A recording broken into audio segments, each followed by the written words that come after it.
Here are 10 shocking things about living in China. I'm an Australian who's just moved to China about 2 months ago, and I'm working as an English teacher in a university here in Guangzhou, China. Moving to a completely different country with a different culture, language, I've had my fair share of culture shock and things to get used to.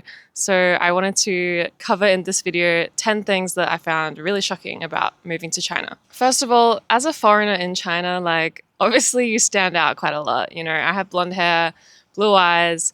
Wherever I go, people are always staring, and I just can't get over it.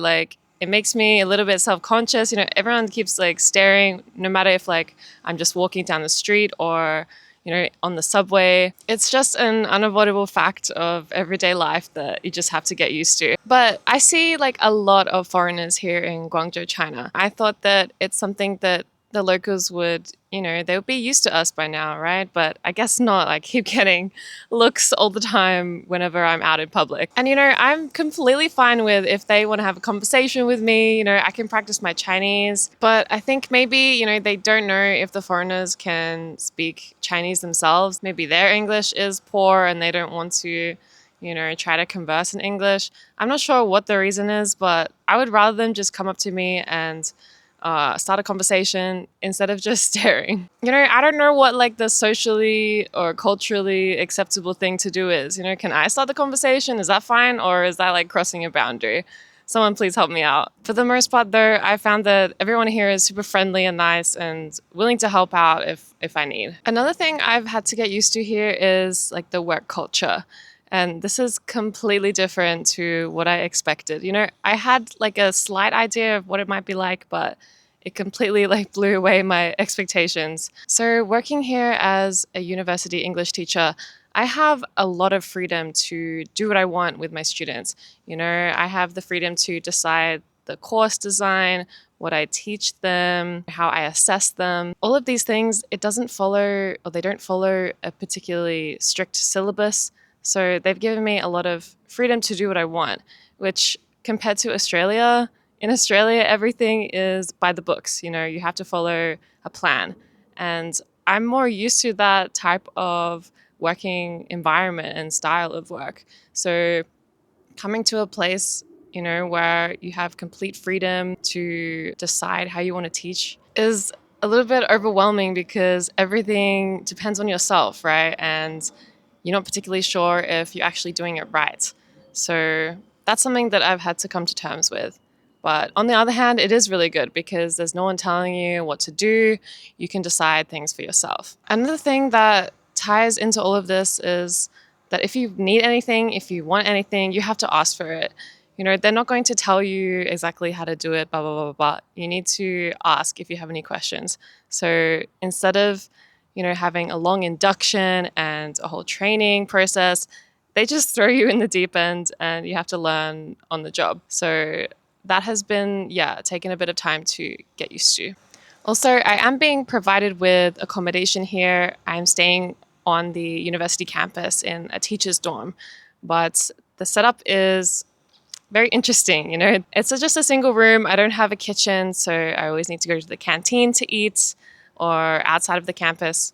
And the bathroom is very small, very narrow. There's a toilet and sink, and the shower is literally directly above the toilet. So you have to just shower all in one spot. It's like a wet room. Everything gets wet when you take a shower. So that has been kind of annoying, but I'm slowly, getting used to it. I'm just glad that my bathroom doesn't have one of those squat toilets. I've used them a lot here, and if you go to a shopping mall or just outside somewhere and you need to find a toilet, half the time it's going to be a squatting toilet. So I'm fine with that, but using it every day, it's so tiring having to squat all the time. I'm just glad that mine's a regular toilet. So even though my room doesn't have a kitchen, it's actually completely fine because the canteen food here is actually amazing. And for the price, it's really good value for your money. So you just take a tray and they ask if you want some rice. And then you can just take your tray with rice and choose whatever kind of dish you want. They have 50 plus dishes that you can choose from, a lot of diverse types of food. and each one costs only a couple of cents or a couple of dollars. So overall, my whole meal for lunch or dinner, it would be only about 2 to 4 Australian dollars. So that's literally a bargain. I am just waiting for them to like make some kind of Western food though, because the Chinese food here, like I really love Chinese food, don't get me wrong, but eating it every day, like all of the dishes have so much flavor. Like every single dish has different seasonings and sauces, and I kind of like to eat a bit of like plain food every now and then. So every meal having to eat such strong flavored dishes is like a little bit overwhelming. But yeah, if anyone knows any like good Western restaurants here in Guangzhou, please let me know. Getting around campus is also extremely convenient. So my teacher's dorm, it's about a 10-minute walk to my classes, but I just always rent one of those scooters, 电动车. So it's super convenient to get to class, come back, and it's only about 1.5 yuan for each ride. But it does kind of add up. So I think I do need to work on getting my own electric scooter or like a bicycle. But they're super convenient. You just scan the QR code on the bike and it unlocks, and then you can just ride it. And people don't even wear a helmet here. A little bit dangerous, but I've just been going along with it and it's super fun to ride. But because I don't have a license, I can't ride them outside of the university campus, only inside. So I would just ride it to the campus gate and then take public transport from there. But same again, public transport is super clean, super convenient, and super cheap. Only 2 yuan or so per ride. So in comparison to how it is in Australia, I would pay probably about $5 Australian per ride. The Chinese public transport is extremely affordable. Another thing about things being so cheap and convenient here in China is online ordering. I've been taking advantage of this so much. There's so many apps and websites like Pinduoduo, Jingdong, Taobao. There's so many of these apps. You can just download them and then find anything that you want on them.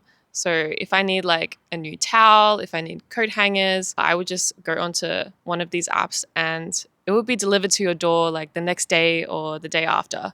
So it's really super convenient. I also get my water delivered this way. So I just order it online, and I live on the 6th floor and they help me just to bring, 2 20-liter bottles of water up to the 6th floor where I'm staying, so that I don't have to do that. Because in China, it's not recommended to drink water out of the tap. Even if you boil it, it's probably not that great. So you always have to buy bottled water. So I just buy 2 big containers of water at a time, and this lasts me around 2 weeks or so. But yeah, I'm super appreciative of these delivery drivers that, it's such a hard job delivering all these goods and sometimes having to bring them up to the 6th, 7th, or 8th floor, with no elevator. So it's a really hard job. And they're doing this in, 30 plus degree heat, sometimes even close to 40 degrees. And the humidity, it makes it feel even hotter. And one thing that I just cannot get over, like, they're still wearing like long sleeve shirts, long pants in this heat. Like, I still can't fathom how that's possible. But the funny thing is, as soon as it turns to like, low 20s, mid 20s, everyone just starts wearing jackets and like coats, like heavy clothing. And I'm like, no, it's fine. Like, this is perfect weather. What are you talking about? Another thing here is that mosquitoes are really prevalent here and kind of aggressive. Like, I've seen a lot of people with lots of scars like all over their legs just from getting bitten by mosquitoes. And I guess this is why people, wear long sleeve clothes. But to be honest, I haven't really been bitten that much by mosquitoes here, and I don't really wear long pants that much.